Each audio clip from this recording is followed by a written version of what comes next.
Mr. President, I rise for appointed personal privilege. Senator has the floor.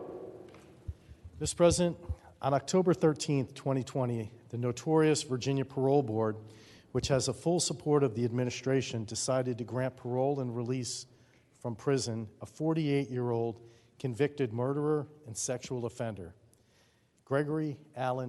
Joyner. Joyner was supposed to have spent his entire life plus 10 years in prison.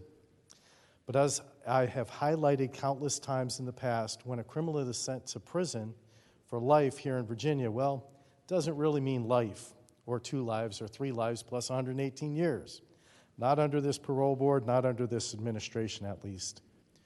Joyner strangled and murdered Sarah Jane Jamison, a 15-year-old Lynchburg girl, after having sex with her. He then buried her body near her parents' home. If not for the resulting decomposition of her body after being abandoned in the woods for 2 weeks, prosecutors would likely have been able to prove she had been raped and consequently achieved a capital murder conviction. The Virginia Parole Board has decided that this unrepenting murderer should be released from prison and allowed to enjoy the many years of life he has ahead of him. The Parole Board advised that the victim's family that they believed Joyner had been rehabilitated.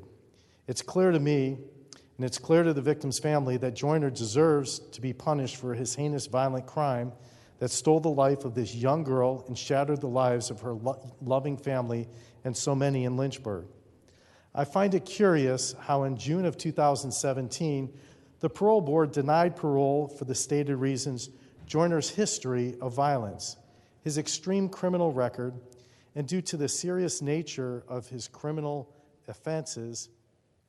In 2016, the Parole Board told Joyner they considered him a risk to the community. Yet, a couple years later, none of this apparently mattered anymore. The magicians at the Parole Board have declared him rehabilitated. I can't help but wonder that the Department of Corrections did in the last 3 years of incarceration to transform Joyner from a threat to the community to a rehabilitated man that can safely be released in Lynchburg community and back into the society in Lynchburg. The answer: nothing. Joyner hasn't even expressed any remorse for his crime. Thank you, Mr. President.